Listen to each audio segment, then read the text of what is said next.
And I'm Bill. And we're really going places. Today we're at White Sands National Park in New Mexico, and we'd love to show you around this place. Let's go see.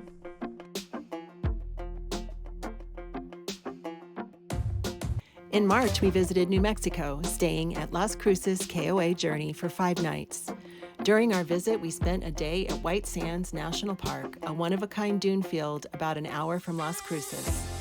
Today, we'll show you how we spent our time at White Sands and give you 10 tips for making the most of your visit. But first, here are a few interesting facts about New Mexico's most visited national park.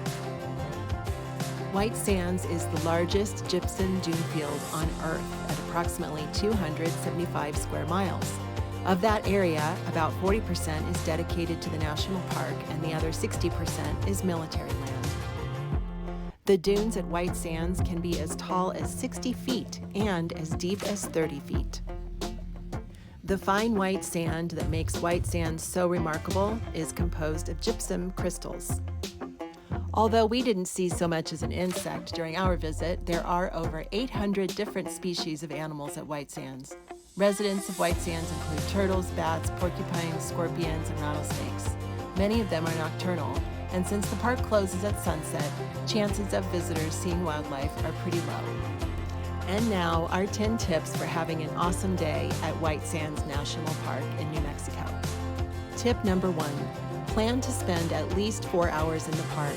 There is so much to see and do. The Visitors Center is located near the entrance to the park. There you will find information, souvenirs, restrooms, and even sleds to purchase if you want to ride the dunes. Tip number 2. Take the Scenic drive to the end of the park.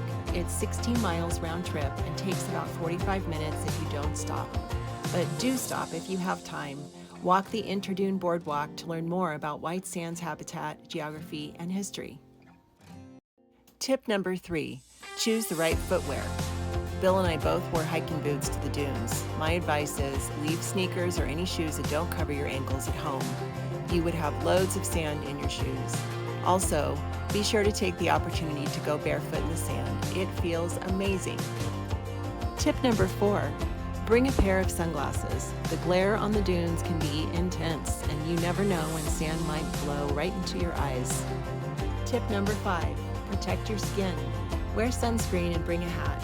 Just like you can get sunburned while on the snow, the same can happen on white sand dunes. The sun's damaging rays are radiating down on you and reflecting up from the white sand, so you're getting twice the sun exposure. Tip number 6. Wear layers. Depending on the time of year, White Sands can be cold. We were there in early March and it was chilly, but after an invigorating dune walk in the sunshine, we were happy to shed a couple of layers. Tip number 7. Keep an eye out for gypsum plant pedestals on the dunes. Pedestals form when trees and bushes anchor to the sand with their roots, which extend down to the water table. These roots create a firm mound known as a pedestal, which stabilizes the plant. When the dune shifts to a new location, the pedestal remains. During our visit, we observed several small and medium pedestals. There's one in the park known as Big Pedestal, which stands over 2 stories tall.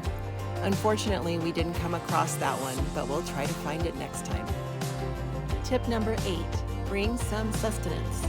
Pack snacks or lunch and bring more water than you think you'll need.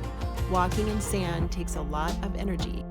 The dunes cover an enormous area and it's easy to lose track of where you started.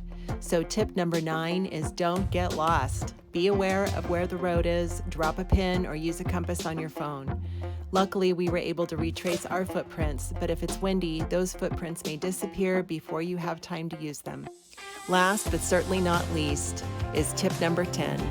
Bring some beach chairs with you and have a memorable dunefield picnic at White Sands. It was easy to find a beautiful, quiet, and secluded place to enjoy lunch on the dunes. It was a picnic neither of us will ever forget. Bill and I highly recommend visiting White Sands National Park. There is nothing else in the U.S. or even the world like it. Next time we go, we'll stay until sunset. We hear the sunsets at White Sands National Park are well worth the wait. White Sands National Park is open year-round. Hours are 7 a.m. to sunset, which varies throughout the year, so check the website before you go.